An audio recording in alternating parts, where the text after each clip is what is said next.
أوصيكم ونفسي بتقوى الله.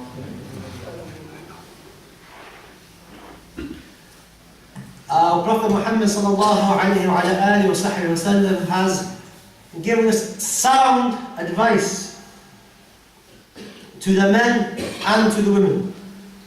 And these days you will find many men and many women and people who are Muslim in the media and in the TV will start to say women in Islam are oppressed, women in Islam have no rights, women in Islam are this and this. And we find that despite all this negative media, we find the fastest growing religion in the world is Islam. And when we find out who the most people come into Islam, are they male or female, we find that what they're analysing and saying, more women than men are becoming Muslim.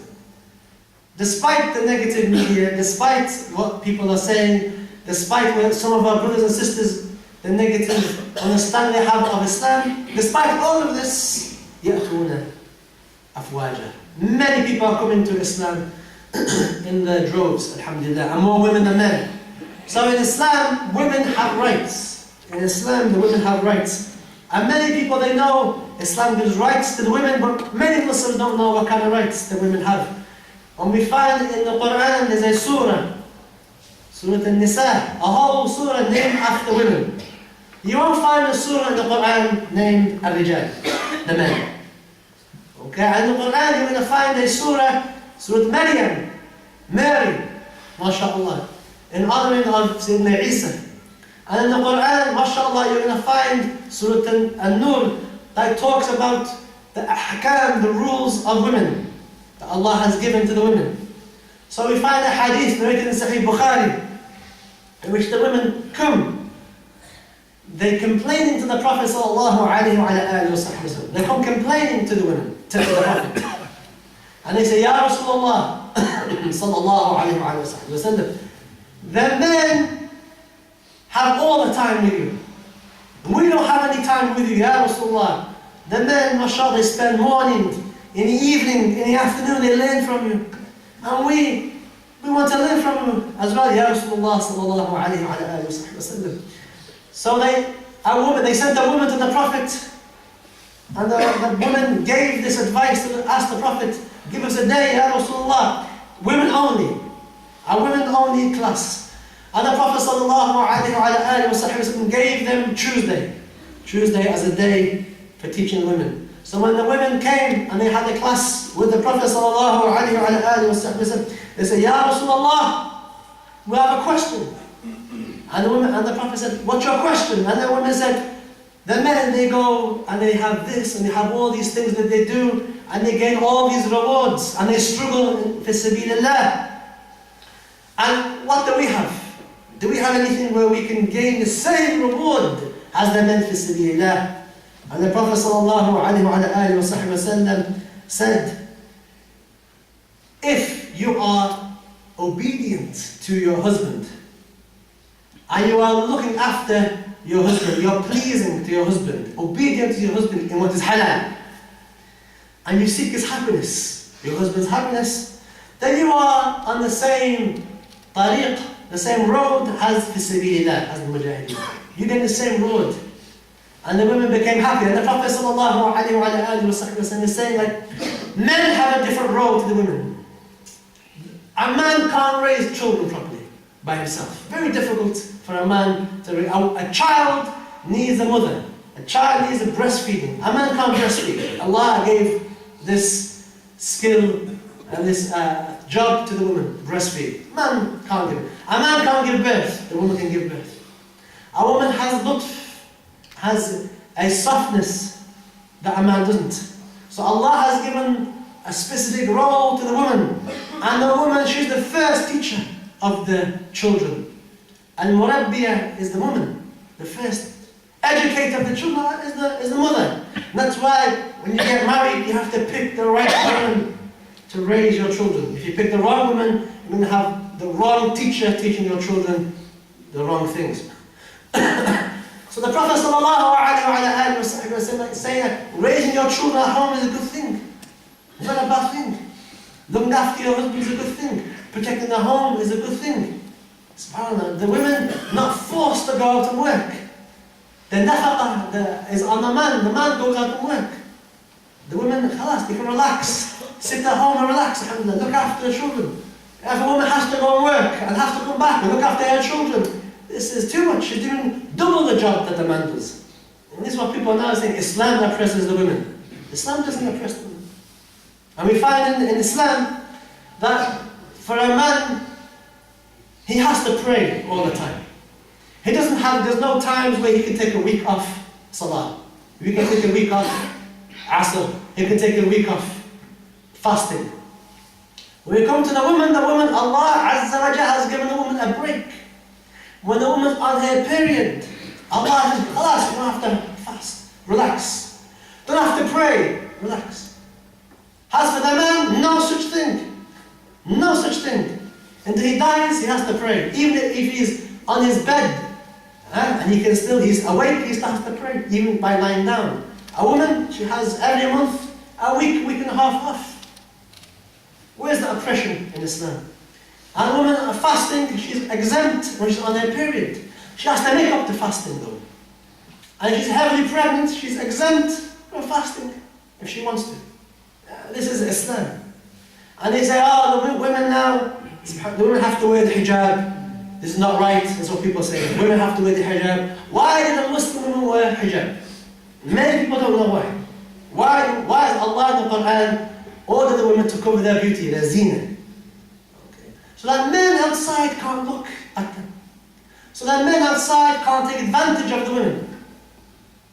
That's the reason. You see, many of these women who become Muslim, who don't wear hijab, they say when they were walking in the streets, men looked at them. Men were blowing whistles at them. Men were flirting with them because of how they looked. But then when they became Muslim and they put the hijab and they wear loose clothing, the men don't look at them anymore. It's the same woman, but now she's covered. Men then respect her more. This is what Islam demands.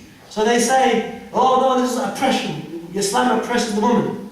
Well, how come the nuns in the churches, mashallah, are they oppressed? Nobody says the nuns are oppressed. Nobody says that these women who cover their hair in the churches, they're oppressed.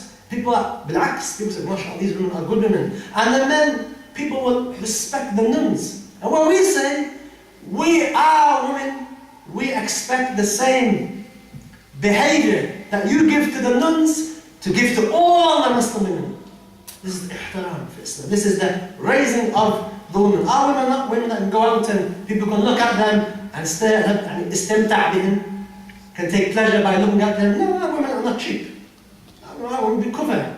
Like the women, the priests, they cover the nuns, they cover.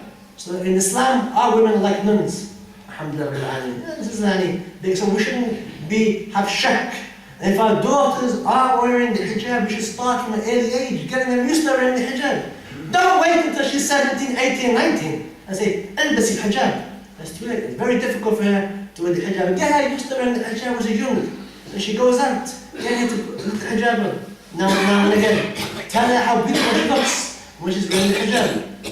Many women, mashallah, when they become Muslim, they have iftikhar. They feel proud when they put the hijab on now, that they no longer looked at it in the wrong way. They're respected. One woman says to me, before I became Muslim, the men were looking at my body. But now when I put the hijab and I wear loose clothing, the men now are not looking at my body. The men now are dealing with me and what's in my mind. And they're respecting me more. And they say now, Islam oppresses the women. Islam doesn't oppress the women. MashaAllah ta'ala. Allah has elevated the women. And in Islam, the women have a right to be educated. As the women came and complained to our Prophet sallallahu alayhi wa sallam, Ya Rasulullah, the men have all the time. So the Prophet gave them a day, alhamdulillah. So women can be educated in Islam. We find the greatest women in Islam, our mother Aisha, Ummahat al-Mu'mineen, the mother of the believers. The Prophet sallallahu alayhi wa sallam taught her a lot. And we had a whole khutbah about Aisha last week. And we find a hadith, the Prophet sallallahu alayhi wa sallam telling the Sahaba, go and learn from her. telling the Sahaba, these men, go and learn from Aisha. It's a hadith sahih. To go and take your knowledge from her. She was a scholar of Islam. And we find the great scholar Ibn Hajar al-Asqalani, who wrote a sharh on Sahih Bukhari, Fath al-Bari, which is on the bookshelf here. And the book, this big book here we have on the bookshelf, big huge book, 14 volumes long. The Shaykh of that book, one of his main teachers is a woman. So we don't listen to what people are saying that Islam oppresses women. But unfortunately, we have some thaqafat, we have some culture, where very alien to Islam, where we think it's Islam, but it's not Islam, it's our culture, that oppresses the women, that we can do bad things to women. We don't do these things to women. Okay? And I'm going to talk about this at the end, inshallah ta'ala, before I finish. But for a woman, inshallah, she should know, when she's on her period, okay, that she should not pray. When she's on her period, she doesn't fast. When she's on her period, the husband is not allowed to have sexual relations with her. And also the husband should know that he should not enter into his wife in a haram way. Okay? He should not enter through the rear, through the anus. This is haram. Our Prophet ﷺ has cursed people who do this. This is not the way. So the men should know this, and the women should also know this as well. And finally, inshallah ta'ala, there's some people, unfortunately, what they do is that they do something very bad to their women. Okay. And some women do it to the men. It's not very common, alhamdulillah. But the more common is the men do this to the women. What do the men do? Some men. What do they do to the women? They beat the women. They beat their wives. Okay. This is haram. This is haram. Okay, I'll say it a third time in case somebody here is asleep, maybe. This is haram. Inshallah, everybody listens. To beat a woman is haram. We find a hadith in which our Prophet sallallahu alayhi wa sallam in a hadith in Sahih Bukhari, the Prophet says, أَيَضْرِبُ أَحَدَكُمْ إِمْرَأَتَهُ كَمَا يَضْرِبُ الْعَبْدَ ثُمَّ يُجَامِعُهَا فِي آخِرِ الْيَوْمِ. People, the Prophet is saying, did people beat the women like a man beats a slave? Because they used to treat the slaves bad, and Islam came and dealt with that. But the Prophet is saying, did people beat their wives? Because this is something at in the time of Jahiliyyah, the men would beat the women. And the Prophet is complaining, did people do this? In other words, the Prophet knows, I know people are doing this, so stop doing it. Stop beating the women.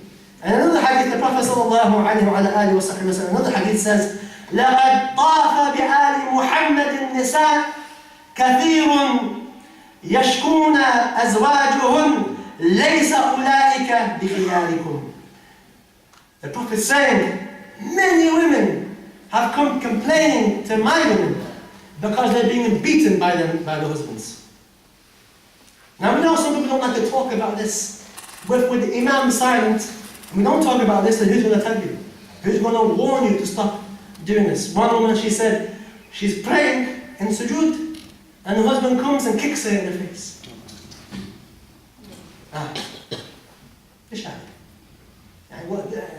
And al-ayb al-kabir, the big shame is that now men will say, it's in the Quran. It's in the Quran. Na'am, in the Quran. فَضْرِبُوهُنْ. Yes, but what does this mean? The verse of the Quran that says to discipline your wife. It's in the Quran, na'am, we know. I'm not stupid. The verse of the Quran talks about to discipline your wife. But in to discipline your wife, it doesn't mean to beat her with your hand. So what does it mean? The ulama say to lightly discipline. To punch and break her face, break her bones, blood, bruise it. It's haram, haram, haram. And many ulama say it's better not even to do this, to discipline your wife at all. It's in the Quran. I'm not going to pretend that's not in the Quran. It's in the Quran, but as we have nowadays, people are taking verses of jihad out of context and going blowing themselves up. We have some people taking the verse of the Quran about how to discipline your wife and misunderstanding it and beating their wives and then standing up in media and in the courts and saying, this is my right. Islam gives me the right to beat my wife. Islam doesn't give you the right to beat your wife. The Prophet ﷺ has explained this. The Prophet said, women complaining to my wives that they're being beaten by their husbands. And the Prophet, these men are no good. Prophet sallallahu alayhi wa sallam. And in one hadith, a woman comes and asks the Prophet, I want to marry. There's two men. I'm thinking I'm getting married. And the Prophet says, he tells her, one of the men, he beats. He's known for beating. Don't marry him. That's our Prophet sallallahu alayhi wa sallam. So we don't beat. We don't beat. And if you're doing this, please stop. Better for you to stop now. Because on Yawm al-Qiyamah, don't think you're going to walk into heaven very easy. Because Allah Azza wa Jal is going to grab you. And Allah Azza wa Jal, iqamat al-qasas. Revenge is going to happen. And you don't want to be the wife grabbing you on the Day of Judgment and giving you revenge, giving her revenge, because you may then, instead of going to Jannah, you may go the wrong way. All because of you. And I told you last week how many women, how many children are going to grab their father, grab the husband, and drag them to hell. And this is one example. So be nice, dear women. If the women are very harsh, have patience. Have patience. Have sabr. Bite your tongue. Go out. The Prophet said, if you get angry, sit down. And if that doesn't work, lie down. And the Prophet said, do wudu. Go out, go for a walk. But to go and start beating, haram. Inshallah, haram. So hopefully people, if they're doing this, they should stop doing this, inshallah ta'ala. And finally, inshallah, there's people waiting outside to help with people who need to register. Register for what? For those who want to vote. Okay, I'm voting, and some of you may have seen some papers on the wall saying voting is haram, kada wa kada wa kada. Up to you if you want to vote, it's up to you. But if you want to be of some use, if you want to make your presence in this country worthwhile, if you want to do something about the state of the Muslims and our rights, the rights to wear hijab, the right to have niqab, the right to have halal food, the right to have our voices heard, the rights for us to voice our concern when what's happening in Palestine, Gaza, Iraq, and these type of things, then you have to vote. Because the politicians, if all the Muslims are quiet, the politicians are going to listen to the Muslims, what they have to say, and then they're going to give rules according to what they think. It's up to you if you want to vote. I'm not going to tell you who to vote for. You vote for whoever you want, who you think is best for the maslahah of the Muslims, both here and abroad, if you can find anybody, inshallah ta'ala. But it's up to you, vote whomever you want. But before you vote, inshallah ta'ala, you have to register, and there's people outside who are helping, will help you after the khutbah to register, because you can't vote unless you've registered. Then we have this, the bedroom tax. For those who have extra bedroom, there's a tax now. Very difficult thing. So if the Muslims want to use their presence and their numbers for the maslahah of the Muslims, then you have to use the right to vote. It's up to you, inshallah ta'ala. If you don't want to vote, don't vote.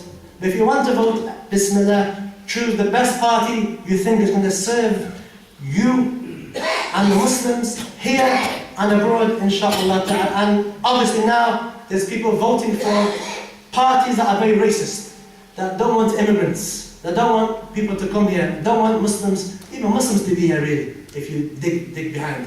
So in order to take this vote away from these people, then use your vote, inshallah ta'ala. Have your voices and let them know that we're here. Inshallah, we have to be listened to. They call it democracy. Then you have to listen to us, inshallah ta'ala, and we have concerns that we want to be dealt with here and abroad, inshallah ta'ala. عباد الله اعلموا أنه الأنفع من الإسلام في هذا الزمان من خلال حسن حقيقي تستوي وجهها واستغفر عنها الليل وطلقناها